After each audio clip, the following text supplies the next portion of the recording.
artistique que nous sortons. Il ne faut pas forcer va être le slogan de tous les Sénégalais.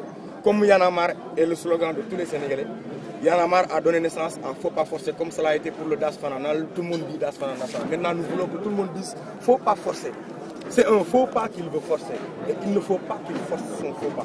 Il ne faut pas que Wade force. C'est ça le slogan aujourd'hui. C'est ce que doivent dire les Sénégalais. À la place des Salam Alek, à la place des comment tu vas, des Djamrek, c'est le faux pas forcé. C'est ça que nous voulons que les Sénégalais prennent et utilisent aujourd'hui, tous les jours. Chaque Sénégalais, avant même de faire ses prières, fait dis-nous 3 ou 400 000 ou 500 000 faut pas forcer. C'est important. Il faut que ça reste dans la tête des gens. Même à la maternelle, nous allons partir à la maternelle pour l'apprendre aux gens, aux jeunes, aux tout petits. Aux tout petits, oui. Et vous appelez le peuple vendredi, il faut qu'on montre à Wade que c'est clair, qu'il n'y a pas photo, quoi. Que les Sénégalais l'ont vomi, les Sénégalais ne veulent plus de lui. Mais que surtout les Sénégalais sont prêts à défendre leur constitution, quoi qu'il advienne.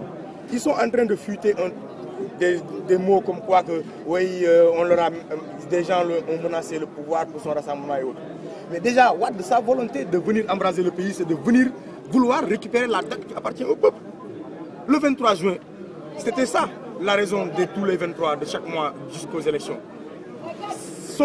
Sa mauvaise foi, l'animation de Wade est animée d'une mauvaise foi. Il faut aussi oser le dire et reconnaître. Il faut qu'il arrête. Franchement, moi, je ne peux pas comprendre. Il pouvait choisir une autre date pour faire ce qu'il a à faire. Qu'est-ce qu'il veut? Nous amener à un terrain où les gens vont se tirer ou vont se jeter des pierres ou vont se dire des choses pour qu'il prétexte l'état de siège et dire oui, je ne peux pas faire des élections. Nous n'allons pas lui donner ça. Je te le jure, billahi wallahi. Vous verrez des nouveaux types de Sénégalais le 23, ce vendredi-là. On va les fouetter, on va les jeter des pierres, ils ne répondront pas aux provocations. Ce qui nous intéresse, c'est de nous rassembler, faire passer notre message, lui faire comprendre qu'il ne peut plus être candidat. Ce n'est pas lui, sa personne qui nous intéresse. La Constitution, elle est très claire. Nul ne peut briguer un troisième mandat. Est-ce qu'en 2000, Wade a été élu? Oui ou non? Oui. C'était combien? Une fois. Est-ce qu'en 2007, il a été réélu? Oui. C'est combien? 2 fois. Est-ce que s'il est réélu en 2012, ce sera combien? 3 fois. Et la Constitution nous l'interdit, c'est très simple. Il n'y a même pas de débat. On l'a dit et on est clair. On n'attend même pas le Conseil constitutionnel pour la candidature de Wade. Nous l'attendons pour les autres candidatures. Si le PDS a un autre candidat, franchement, on a hâte de savoir qui c'est. Mais on n'attend pas le Conseil constitutionnel pour trancher sur la candidature de Wade. Ça, c'est même pas un débat. Nous ne rentrons pas dans ce débat. C'est un faux débat. Nous nous référons à la Constitution qui dit que ce n'est pas possible. S'il y a un péché, on n'attend pas les imams pour dire que c'est un péché. On se réfère sur le Coran pour savoir, ou sur la Bible pour savoir. C'est clair et c'est net.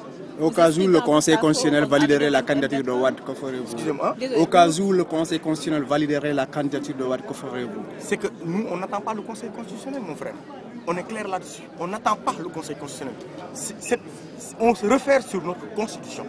S'il y a un Conseil constitutionnel qui veut valider une quelconque candidature qui n'existe pas ni dans la Constitution ni ailleurs, c'est le Conseil constitutionnel de X ou de Z personnes. Ce ne sera pas le Conseil constitutionnel du Sénégal. Le Conseil constitutionnel du Sénégal est légitime s'il fait appliquer la loi du Sénégal, de la Constitution aux Sénégalais. Une loi, elle s'applique en vigueur dans un pays bien déterminé. Si c'est un Conseil constitutionnel qui appartient à Modou ou à Patrick, ce sera son Conseil constitutionnel. Ce seront ses 5 sages à lui. Et nous, nos 5 sages, nous se sont déjà référés sur le livre. Tout ce bouquin, ce tralala, ces mercenaires européens ou français ou belges qui l'avaient amené ici pour parler de constitution, c'est déjà ne pas respecter l'intelligence des Sénégalais. On a des constitutionnalistes qui sont très forts, qui enseignent même en Europe dans les universités les plus grandes universités. Nous leur faisons confiance. Ces gens-là nous ont dit que sa candidature est anticonstitutionnelle. Elle l'est. Donc nous n'attendons pas 5 vieux qui vont nous dire autre chose. Vous êtes conscient que vous vous inscrivez en faux contre le M23 qui a fait un appel pour le 29 juin pour que le peuple aille attendre le verdict de la Conseil constitutionnel? Non, mais ça, vous savez, nous les politiques, nous ne rentrons pas dans le jeu. Ce n'est pas un porte-à-faux avec le M23. Le M23 est très clair. Le combat de Y'en a marre est ponctuel et selon des points précis par rapport au M23. Quand le M23 revendique des élections libres et transparentes, nous sommes avec eux. Quand le M23 revendique la non-candidature ou le 3e mandat de quelconque personne, nous sommes avec eux. S'ils le revendiquent d'une autre manière politique, nous, ça ne nous intéresse pas. La politique ne nous intéresse pas au sein du M23. Nous, ce qui nous intéresse, c'est les combats citoyens, la conservation des acquis démocratiques et la préservation des institutions pour avoir une opinion publique forte. C'est ça qui nous intéresse dans le M23. Maintenant, le reste des autres débats, nous, ce n'est pas notre débat. Y'en a marre est très clair là-dessus. On n'attend pas le Conseil constitutionnel de Modou ou de Pathé. Le Conseil constitutionnel, s'il y a, la Constitution a déjà tranché. C'est ça le débat. L'autre débat, c'est le débat politique, une perte de temps pour nous. Wade a amené ce débat pour faire perdre du temps à l'opposition qui est là à spéculer sur sa candidature au lieu de se préparer à autre chose pour préparer les joutes. La période contentieuse, on l'a dépassée. Aujourd'hui, on s'est rendu compte que sur les 5700 Kaolackois qui se sont nouvellement inscrits, il y aura 400 qui ne vont pas aller voter parce qu'ils n'ont pas bien inscrit leur nom.